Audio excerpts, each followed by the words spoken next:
कब आएगा भाई? भाई भाई भाई यार क्या टाइम हो गया है, कोई आ ही नहीं रहा है यार। क्या है, लेट हो गया हूँ। भाई भाई भाई भाई भाई जरा रुकना, मुझे दूसरे शहर जाना, ले जाओगे? दूसरे शहर कहाँ जाना है? कराची जाना है। कराची तो भाई बहुत दूर है, लेकिन चलो आ जाओ। जी मैं जा रहा हूँ।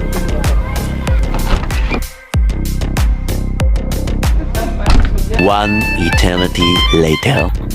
यार भाई कब तक पहुंचेंगे यार, 1.5 दिन गुजर गया है, इतनी देर हो गई है। फिक्र ना करें, बस अभी पहुंचने वाले हैं। A few moments later. Hello, हाँ अस्सलाम वालेकुम। हाँ यार बस से पहुंचने वाला हूँ। हाँ मैंने काउंट कर लिए थे, पूरे 2 करोड़ हैं। ये मेरे पास है, मेरी हिफाजत में। हाँ तू टेंशन नहीं ले, बस मैं पहुंच रहा हूँ, पहुंच कर तुझे दे देता हूँ। हाँ ठीक है, बस सर हम पहुंच गए, बस 5 मिनट में आने वाले बस। यार वो सामने जो जनरल स्टोर आ रहा है उस पर प्लीज रुकना। बस मैं जनरल स्टोर में 2 मिनट का काम कर आता हूँ।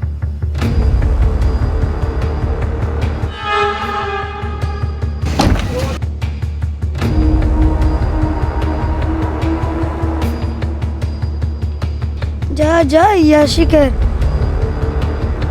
सब तेरा। 2 दिन बाद।